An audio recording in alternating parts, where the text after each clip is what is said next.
UPSC ने अपना पहला एसए का पेपर ले लिया है कि लिंग्विस्टिकली थोड़ा पेपर आसान हो गया है। पेपर को देखें तो कोई डायरेक्टली जीएस बेस्ड टॉपिक्स पे नहीं गया है यूपीएससी। ज्यादातर क्वेश्चंस फिलोसफिकल थीम्स के अराउंड पूछे हुए हैं। ये थीम यूपीएससी साल दर साल अलग अलग तरीके से पूछ रहा है। और ये वाला टॉपिक देखो जो इस साल यूपीएससी ने पूछा हुआ है कि कैसे किसी भी टॉपिक के आधे हिस्सों को यूपीएससी पूछ रखा है। सेम ही थीम के जो दोनों डायमेंशन हैं वो यूपीएससी ने अपने प्रीवियस ईयर में पूछ रखे हैं। यहाँ पे यूपीएससी ने कहा इनएक्शन मत करो और यहाँ पे कहा कि इनएक्शन करने से फायदा होता है। थीसिस एंटीथेसिस को आप समझें ध्यान से तो यूपीएससी इनको अपोजिट तरीके से पूछता आ रहा है और इस साल भी पूछा है। नमस्कार दोस्तों, तो यूपीएससी ने अपना पहला एसए का पेपर ले लिया है। और दोस्तों, अगर आप इस साल का मेंस लिख रहे हैं तो ये वीडियो यहीं पे बंद कर दो और चुपचाप पढ़ाई लिखाई करो। इस वीडियो में कुछ नहीं रखा हुआ, ये सब बाद में देख सकते हो। अभी आपके बहुत इंपॉर्टेंट पेपर्स बाकी हैं। ये बीच में सोशल मीडिया सब बंद कर दो, ठीक है। पढ़ाई पे ध्यान दो, वो इंपॉर्टेंट है।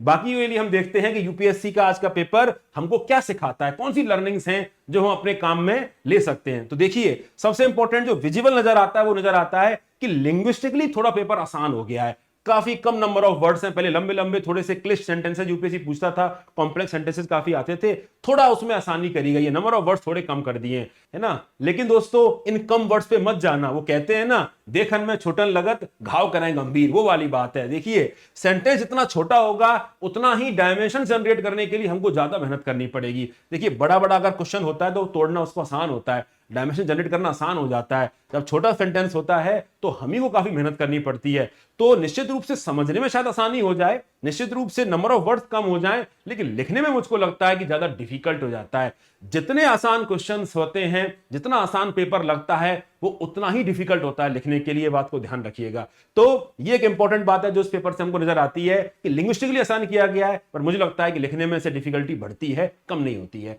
दूसरी इंपॉर्टेंट बात यह है दोस्तों कि पेपर को देखें तो कोई डायरेक्टली जीएस बेस्ड टॉपिक्स पे नहीं गया है यूपीएससी, है ना। मोस्टली अगर हम हेल्थ केयर की बात करें, टेक्नोलॉजी की बात करें, इस तरह के टॉपिक्स पे ज्यादा नहीं गया है। ज्यादातर क्वेश्चंस फिलोसफिकल थीम्स के अराउंड पूछे हुए हैं। वो एक इंपॉर्टेंट फैक्टर है जो नजर आना चाहिए, क्योंकि ये सब नॉलेज आपको जीएस में भी टेस्ट कर लेते हैं। तो फिलोसफिकल थीम्स के अराउंड हम उस एग्जिस्टिंग नॉलेज से कैसे बेहतर ऐसे लिख सकते हैं, कैसे एनालिसिस कर सकते हैं, डायमेंशंस ओपन कर सकते हैं, वो बहुत इंपॉर्टेंट हो जाता है। तो ये कुछ चीजें हैं जो ये ऐसे पेपर दिखाता है। लेकिन देखिए, मेरा यहां पे आपको कुछ और मैसेज है। मेरा पूरा पर्पज इस वीडियो को बनाने का यह है कि क्यों पीवाईक्यूज इंपॉर्टेंट हैं। अगर आप ध्यान से इन थीम्स को देखेंगे तो इसमें से ज्यादातर थीम यूपीएससी पूछ चुका है और साल दर साल पूछ रहा है। अगर आपने मेरे पुराने वीडियो भी देखे हों या अगर आप क्लासरूम का पार्ट रहे हो, आपने देखा होगा कि कैसे कुछ थीम्स को मैं बार बार दिखाता था और वही यूपीएससी ने यहां पे भी रिपीट किया है। इससे यह समझ में आता है कि किसी भी कोचिंग का टेस्ट सीरीज ज्वाइन करें, कोई भी मेंटरशिप ज्वाइन करें, किसी कहीं भी ज्वाइन करें, उसके पहले भैया पीवाईक्यू कर लो। पीवाईक्यू में ही सबसे बड़ा सार है। मैं दिखाता हूं, आपको बिलीव नहीं हो रहा होगा मेरी बात पे। थोड़ा देखिए इन थीम्स को देखिए, ये पीवाईक्यूज हैं। Truth knows no colour, doubter is a true man of science. भैया, जो साइंस का पर्सन है, जो साइंस का सच्चा सिपाही है, वो कौन होगा? जो डाउट करेगा, जो क्वेश्चन पूछेगा, है ना। तो क्रिटिकल थिंकिंग, रैशनैलिटी पे क्वेश्चन है। ट्रुथ नोज नो कलर, यहां पे भी बात ऑब्जेक्टिविटी की है, क्रिटिकल थिंकिंग की है, क्वेश्चन पूछने की है। Thinking is like a game does not begin unless there is an opposition team, यहां पे भी बात अपने थॉट्स को रिफाइन करने की, क्रिटिकल थिंकिंग की, ऑब्जेक्टिविटी की, इंटेलेक्चुअल इंटीग्रिटी की, विलिंगनेस टू परस्यू ट्रुथ की। History is a series of victory of won by scientific man, scientific man की विक्ट्री के बारे में बात करनी है। साइंटिफिक मैन कौन होता है? जो रैशनल होता है, जो लॉजिकल होता है, जो ऑब्जेक्टिव तरीके से काम करता है ना।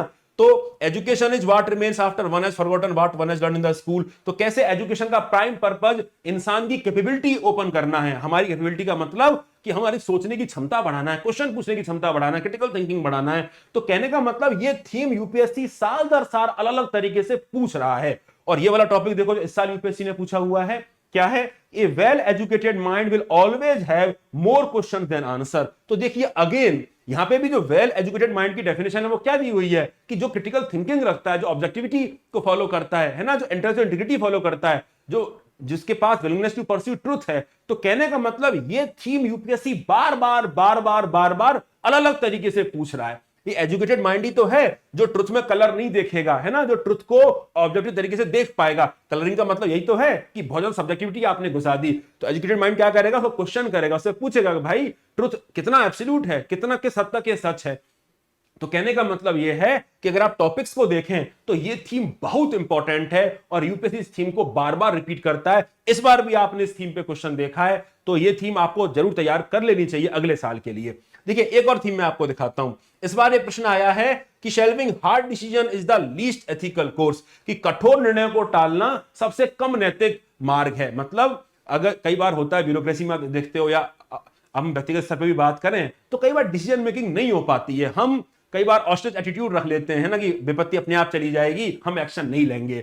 तो वो कह रहा है कि अगर हम ऐसा करते हैं, इनएक्शन अगर हम करते हैं, तो ये लीस्ट एथिकल कोर्स है ना, सबसे ज्यादा सबसे कम एथिकल तरीका है काम करने का। लेकिन इस तरह की थीम यूपीएससी पहले पूछ चुका है, जिसपे यूपीएससी इनएक्शन को कह रहा है कि इनएक्शन से चीजें परेशानी ज्यादा करेंगी। For example, cost of being wrong is less than cost of doing nothing, कि आप कुछ भी नहीं करोगे उससे अच्छा है कि कुछ कर लो, है ना, कुछ गलत कर लो, गलती से कुछ सीखोगे ही। तो देखिए यहां पे भी यूपीएससी इनएक्शन को क्रिटिसाइज कर रहा है। एक टॉपिक आया था, time to repair the roof is when the sun is still shining. अगर हम उस टॉपिक की भी बात करें तो वहां पे भी यूपीएससी इनएक्शन को कह रहा है कि भैया टाइमली एक्शन लेने में फायदा है, इनएक्शन से नुकसान ज्यादा है। तो कहने का मतलब यूपीएससी टाइमली एक्शन पे फोकस करता है, यूपीएससी इनएक्शन को क्रिटिसाइज कर रहा है। तो ये एक थीम हमने देख ली, ठीक है। अब देखिए यहां पे एक चीज है कि कभी भी अच्छा एस्से जो लिखना होता है उसमें टॉपिक के अजम्पशंस को भी क्वेश्चन करना कई बार होता है।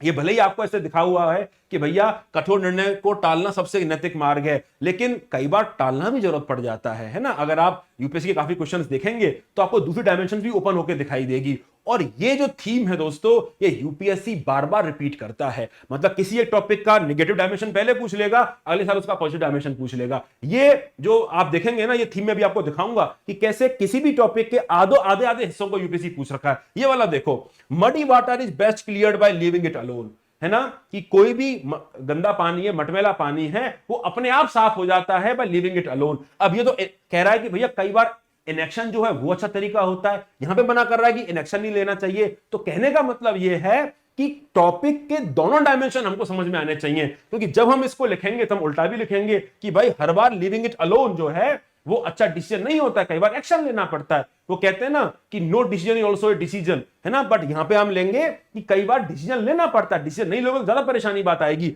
डिसीजन ना लेने पे जो परेशानी है वो यूपीएससी ने यहां पूछ रखी है, और कई बार इनएक्शन का रिक्वायरमेंट होता है वो यूपीएससी ने यहां पूछ रखा है। तो कहने का मतलब सेम ही थीम के जो दोनों डायमेंशन हैं वो यूपीएससी ने अपने प्रीवियस ईयर में पूछ रखे हैं। और वो केवल इसमें नहीं है, मैं आपको एक और चीज दिखाता हूं। ये देखो, history repeats itself, first as a tragedy, second as a farce, कि हिस्ट्री पहले, मतलब आपने देखा होगा हिस्ट्री बार बार कैसे रिपीट करती है। पहली बार कुछ त्रासदी होती है और बाद में जो फार्स समझ में आता है, क्योंकि हम अपने लेसन्स लर्न नहीं करते हैं। और देखो इसी का उल्टा एक पूछ लिया, best lessons are learn through bitter experiences, कि जो हमारे बिटर एक्सपीरियंस हैं उनसे हम सबसे ज्यादा एक्सपीरियंस लर्न करते हैं। तो कहने का मतलब कि कैसे, जब आप इस पे ऐसे लिखोगे तो केवल ये तो नहीं लिखोगे कि हिस्ट्री बार बार खुद को रिपीट ही करती रहती है, हम हिस्ट्री से कुछ नहीं सीखते, इसका वो भी तो लिखोगे, जो दूसरा अपोजिट है वो भी तो लिखोगे। तो अपोजिट यूपीएससी ने दूसरी बार में पूछ लिया। तो कहने का मतलब किसी भी थीम के दोनों डायमेंशन को तैयार करके रखो, है ना, एक साइड से और दूसरी काउंटर एंड फोर, है ना, थीसिस और एंटीथीसिस, क्योंकि यूपीएससी थीसिस एंटीथीसिस दोनों को पूछ रहा है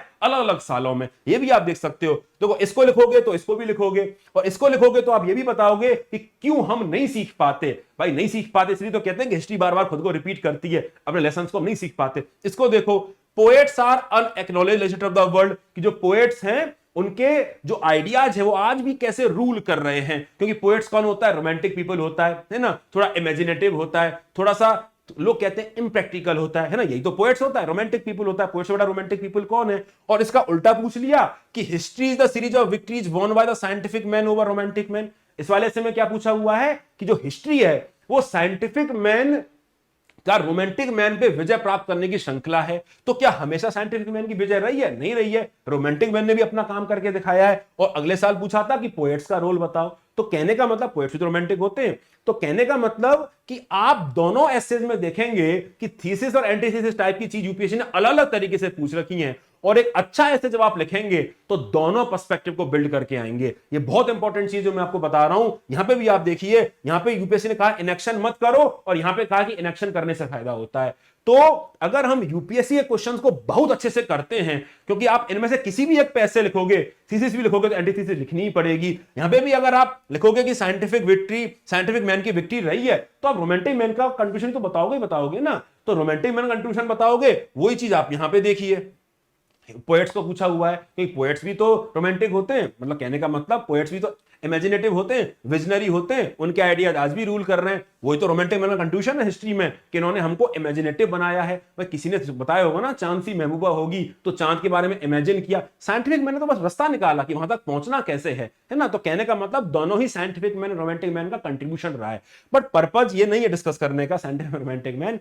पर्पज ये है कि थीसिस एंटीथीसिस को आप समझें ध्यान से, तो यूपीएससी इनको अपोजिट तरीके से पूछता आ रहा है और इस साल भी पूछा है, ये समझें। ठीक है, और देखते हैं, देखिए यहां पे लिखा हुआ है nature is the symbol of the spirit, प्रकृति ही जीवात्मा का प्रतीक है। कि भाई नेचर से हम क्या क्या सीख सकते हैं। जो भी जीवात्मा है ना, जीवात्मा का सिंबल हम किस में देख रहे हैं, नेचर में देख रहे हैं कि नेचर में जो कुछ हो रहा है वो कहीं ना कहीं जो हमारी स्पिरिट है उसी को दिखाता है। तो ये बात कितनी अहम है भाई, कितने सारे दोहे है ना यूज हो गए हैं। कबीर ने कितना बड़ा किया कि बड़ा हुआ तो क्या हुआ, जैसे पेड़ खजूर, पंथी को छाया नहीं, फल लागे अति दूर। तो नेचर से हमको क्या सीखने को मिलता है, हमारे स्पिरिट को ही नेचर दिखाता है कि पेड़ अपने फल खुद नहीं खाते, है ना, उस तरह की बात। नदिया का दिखाता है, जो नदी होती है, नदी क्या निरूपित करती है, क्या सिंबलाइज करती है कि चीजें कैसे चेंज होती रहती है ना। नदी हमेशा जो मूव करती रहती है तो उसको दिखाता है, मूविलिटी को दिखाता है। तो इस तरीके से नेचर के बहुत सारे सिंबल्स हैं जो हमको काफी ज्यादा लाइफ लेसन देते हैं और मिरर करते हैं काफी चीजों को स्पिरिचुअल लेवल पर। यही तो हम पढ़ते हैं। पेड़ हमको क्या सिखाते हैं कि अगर अपनी जड़ों से हम जुड़े हुए नहीं रहेंगे तो हम उखड़ जाएंगे। यही चीज तो हमको भी सीखनी है, हमको भी अपनी आत्मा से जुड़ा हुआ रहना, नहीं तो हमको अंतरात्मा का संकट आ जाएगा, क्राइसिस ऑफ कॉन्शियस हो जाएगा। तो यही चीज टॉपिक कह रहा है कि नेचर से हमको काफी कुछ सीखने को मिलता है और वही सिंबल है हमारी स्पिरिट का। यह चीज समझनी बहुत जरूरी है। एग्रीकल्चर में तो हम इसको यूज कर ही रहे हैं। आपको पता है नेचुरल फार्मिंग हो रही है जिसमें नेचर को मिमिक करने का प्रयास अब करा जा रहा है कि एग्रीकल्चर को उस तरीके से करा जाए तो नेचर को मिमिक करे। तो कहने का मतलब काफी सारी चीजों को हम रिलेट कर रहे हैं ना। हमारी आत्मा और ब्रह्मा का जो कनेक्शन है उसको एक्सप्लोर करने की बात हो रही है। देखिए कई बार हम पढ़ते हैं, काफी लॉज बनाते हैं कि the whole is greater than sum of its part, है ना। तो ये हम बोलते हैं, तो ये भी हमको नेचर में देखने को मिलता है ना। हमारी ह्यूमन बॉडी को ही आप देख लीजिए कि ह्यूमन बॉडी में बहुत सारे सिस्टम्स होते हैं, रेस्पिरेटरी सिस्टम होता है, नर्वस सिस्टम होता है। तो इनको अलग अलग करके जोड़ देंगे ये बात अलग है, लेकिन जब हम ये सब मिलके आते हैं तो एक जीता जाता इंसान बन जाता है। तो कैसे whole is greater than sum of its part, तो ये चीज हमको स्पिरिट में भी दिखाई देती है और हमको नेचर में भी दिखाई देती है। फॉरेस्ट की बात कर लो, forest is not just collection of trees, animals and biotic element. ये भी इंपॉर्टेंट है भाई। कोई आदमी कहे कि मैंने यहां से 1000 पेड़ काट के दूसरे के 1000 पेड़ लगा दूंगा, वो 1000 पेड़ लगाना बराबर नहीं है। कहीं पे आपने डिफोरेस्टेशन किया है तो इक्विवेलेंट नहीं है कि वहां पे आप 1000 पेड़ दूसरे लगा दो, क्योंकि forest is not just collection of this biotic and abiotic element, it is our interdependence. यही तो हमको फॉरेस्ट सिखाता है। और देखिए यही क्वेश्चन यूपीएससी ने पूछा हुआ था कि forest are the best case studies for economic excellence, क्योंकि फॉरेस्ट से हमको बहुत कुछ सीखने को मिलता है। हमको सीखने को मिलता है कि जितनी डाइवर्सिटी फॉरेस्ट में होती है उतना रेजिलियंस आता है। वैसे ही इकोनॉमी में भी जितनी डाइवर्सिटी होगी उतना रेजिलियंस आएगा, है ना। क्योंकि अगर आप किसी एक ही सेक्टर पर डिपेंडेंट हैं तो सेक्टरल शॉक लगने के चांस आपको काफी ज्यादा बढ़ जाएंगे। तो इसलिए डाइवर्सिटी बहुत इंपॉर्टेंट हो जाती है। इंटरडिपेंडेंस क्या दिखाता है भाई, यही तो हम सप्लाई चेन में सीखते हैं कि हम कैसे हम आपस में इंटरडिपेंडेंट हैं। फूड चेन में बात कर लो, सप्लाई चेन की बात कर लो, तो हम फॉरेस्ट से भी काफी कुछ सीखने को मिलता है। तो इकोनॉमिक एक्सीलेंस में अब इसी को बढ़ा करके इस बार पूछ लिया कि नेचर से कितना सीखने को मिलता है। तो कहने का मतलब यह है दोस्तों कि यूपीएससी अपने थीम्स को रिपीट करता है। हमको थीम्स को आइडेंटिफाई करना चाहिए, टॉपिक को नहीं, थीम को, क्योंकि वही थीम यूपीएससी घुमा घुमा घुमा घुमा के पूछता रहता है। यहां पे फॉरेस्ट पूछा, यहां पे ब्रॉडर पूछ लिया नेचर का। ठीक है, ये चीज समझ में आनी चाहिए। ये देखिए, एक grateful mind is very beautiful, तो ग्रेटफुलनेस के ऊपर है। अब ग्रेटफुलनेस यूपीएससी ऑलरेडी पूछ चुका है, जिसमें भाव होता है कि हम कृतज्ञता व्यक्त करें। Joy the simplest form of gratitude, ये यूपीएससी पूछ चुका है पहले ही। यहां बात करें containment is natural wealth and luxury is artificial property, तो कंटेनमेंट है ना, जो हम कृतज्ञता में जो भावना होती है वो कंटेनमेंट की भी होती है। तो कहने का मतलब है कि इन थीम्स को आप पहले से प्रिपेयर करेंगे तो आपको आसानी होगी यूपीएससी में ऐसे को समझने की। पहले से ब्रेनस्टॉर्म करके रखेंगे तो सिमिलर आइडिया, सिमिलर आर्गुमेंट को आप रीपैकेज कर सकते हैं जो क्वेश्चन जो एग्जाम में पूछा हुआ है ऐसे टॉपिक, उसके हिसाब से। ये देखते हैं, चलिए। A thorn is a changed bird, कांटा कली का बदला हुआ रूप है।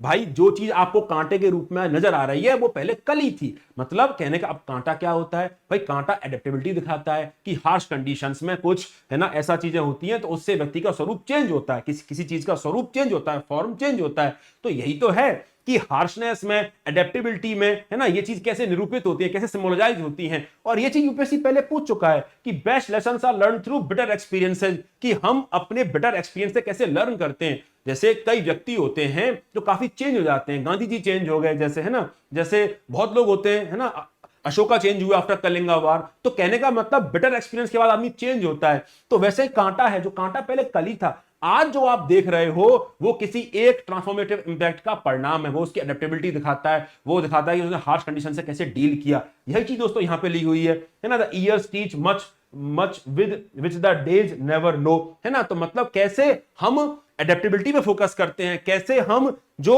आज देख रहे हैं वो परिणाम है जो हमारे संग पहले हो चुका है, उसके प्रति जो हार्श कंडीशंस हैं उसने हमको कैसे इवॉल्व किया है, यही तो थॉरन दिखाता है। अच्छा, एक डायमेंशन तो इसकी ये है। दूसरी डायमेंशन ये है कि जो आप कांटा देख रहे हैं वो कली का बदला हुआ रूप है, मतलब चीजें चेंज होती हैं, चीजें ट्रांजिएंट हैं। ये भी एक डायमेंशन है जो आप एक्सप्लोर कर सकते हैं। यूपीएससी ने कह भी रखा है, you cannot step twice in the same river. ये भी यूपीएससी ने पूछा हुआ है, क्योंकि you are not the same man and the water is also not the same water. कैसे ट्रांजिशन प्रकृति का नियम है, कैसे जो चेंज है वो हमेशा कांस्टेंट है, हमेशा चीजें चेंज होती रहती हैं, परमानेंट नहीं है चीजें। वही कांटा कली का बदला हुआ रूप है, ये भी निरूपित करता है, ये भी सिंबोलाइज करता है। तो देखिए, मैं आपको क्या कहना चाह रहा हूं, इस पूरे डिस्कशन का बस एक ही पर्पज है, आपको बताना कि कैसे हम डिफरेंट जो थीम्स हैं, जो भी हमने अभी देखी, काफी सारी थीम देख ली हैं अब तो, वो यूपीएससी के पीवाईक्यू से ही इंस्पायर्ड होती हैं। तो दोस्तों, सबसे पहला काम जो आपको करना है वो यही करना है कि यूपीएससी के पीवाईक्यूज को थीमेटिक तरीके से प्रिपेयर करना है। जब आप थीमेटिक तरीके से प्रिपेयर करेंगे, उन्हीं के स्टडीज को, उन्हीं एग्जांपल्स को, उन्हीं आर्गुमेंट्स को आप जगह जगह लगा सकते हैं और बेहतर ऐसे लिख सकते हैं। और चूंकि ये चीज पहले से तैयार कर सकते हैं तो बहुत बेहतरीन ऐसे निकल के आएगा। ठीक है, तो उम्मीद करता हूं दोस्तों आपको वीडियो पसंद आया होगा, समझ में आया होगा। कोई डाउट हो तो कमेंट सेक्शन में जरूर बताइएगा, will try to address that. मिलते हैं अगले वीडियो में जल्दी ही, तब तक के लिए बाय बाय, टेक केयर।